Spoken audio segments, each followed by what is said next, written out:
Welcome back to the Warner Kitchen. Girls, what are we going to make today? No-knead bread. Exactly. A very easy thing for you to do. And what's the first step in that process? Mixing the dough. And that's what we're going to start with. So I want you to know that the Peppy towel disappeared in one of the episodes, and by popular demand, Peppy is back. And so the first thing we're going to do today is to mix the dough. And this is a very easy process. As a matter of fact, you'll never touch the dough, and the total working time is probably 3 or 4 minutes. So what we have here is 3½ cups of flour, just all-purpose flour, and we're going to add a couple things to that, and the recipe will be below. The first thing we're going to add is simply a heaping teaspoon of regular salt. So I'll put that in, and then the only other ingredient in this besides water is yeast. And we just have instant yeast here, and we're going to put 2 teaspoons of yeast. Now the exact amount isn't important, but 2 teaspoons works pretty well.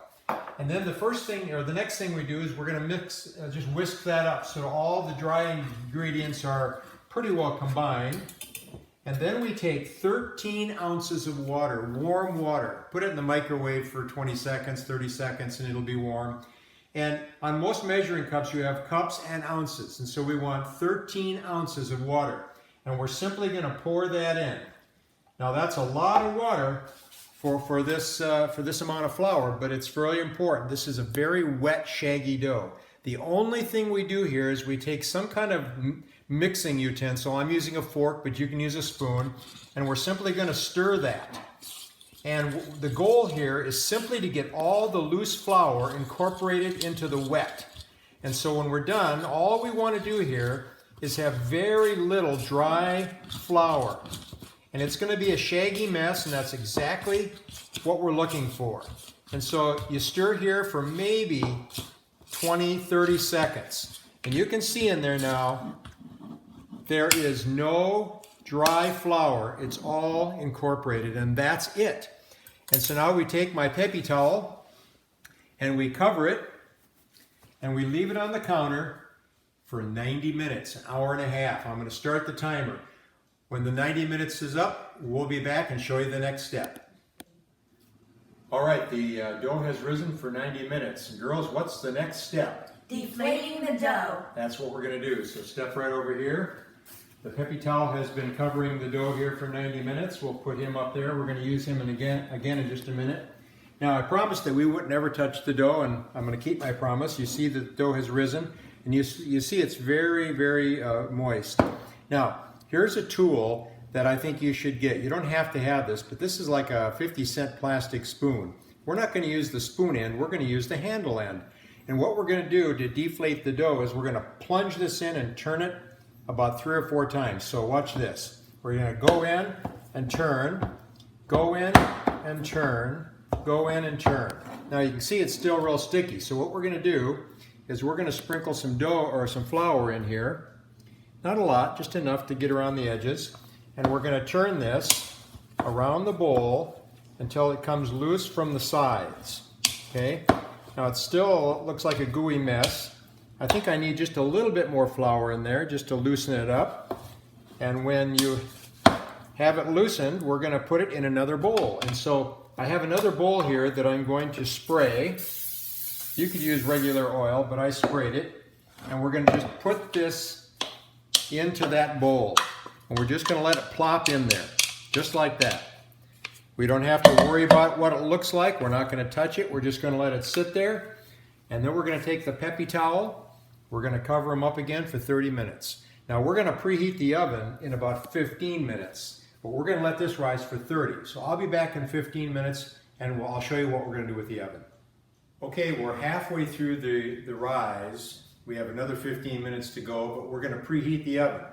And so we're going to bake our bread in a Dutch oven. So I have a cast iron one here. It can really be any baking vessel that has a lid. You don't have to have a lid, but the lid will make it crustier. So if you have a Pyrex with a lid or any kind of pot that'll go in the oven with a lid. So what I'm going to do is I'm going to put this in the oven and get it hot because we want a hot vessel. And so I'm going to put that in, and then I'm going to preheat the oven to 450 degrees. So I'll let it go up there to 450. And I'll let that preheat for the last 15 minutes of the rise, and then I'll be back and we'll put the bread in the oven. Okay, the bread has now been rising for 30 minutes, and girls, what's the next step? Baking the bread. It's time to bake. So come on over here. We are going to take the peppy towel off. He has done his work, and we have the nice risen dough here. And now we're going to take the hot pot out of the oven. So I'll just do that over here. Got to be careful, it is hot. And what we're going to do is we're going to put this dough in the pot. Now you can use a spatula or a scraper to help you, but all we're going to do is dump it right in there. It doesn't have to be pretty. So here it goes, plop. That's all you have to do. And then I'm going to put the lid back on. Make sure you use your gloves. I'm going to put it back in the oven for 30 minutes. 30 minutes at 450 degrees. I'll start the timer. Then after the 30 minutes, we have one more final step if you want to get the crust a little browner. So we'll cover that when we come back in 30 minutes. Okay, I have my oven mitts on because we're going to take the lid of the hot pot off and leave the bread in for another 10 minutes. So I'm just going to reach in. And I'm going to take the lid off and push it back in.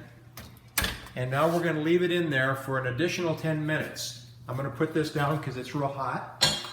And the bread is cooked now, but you can leave it in uncovered for 5, 10, or 15 minutes to get the bread crustier and a little browner. And I like 10 minutes. So I'll be back in 10 minutes and the bread will be done. Okay, I have my gloves on again and the bread is done. I'll pull it out.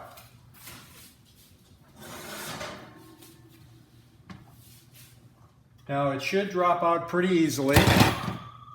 We'll flip it over and you can see that it's got a nice crusty, hard, dark finish. I ended up leaving it in just a little longer, I think about 14 minutes to get the crust just the way I wanted it. We'll let it cool for a while and then we'll sample it. All right, the bread's been cooling down. I thought I would just cut into it and see what it looks like. You can see that the bread is nice and hard. It's got a good crust on it. You can hear when I'm sawing here. And look at that. Looks good inside. We're going to make some sandwiches and we'll get back and show you what it looks like. All right, there's only one last thing to do, tasting the bread. And what we've done is we've cut it up and made some tuna fish sandwiches. And so the girls can go ahead and taste that. I want you to remember that this is an easy process. You never touch the dough, and I think the actual work time is only about 3 or 4 minutes. So I hope you give it a try. How did it taste, girls? Amazing. Delicious. All right, good deal. We'll see you next time from the Warner's Kitchen.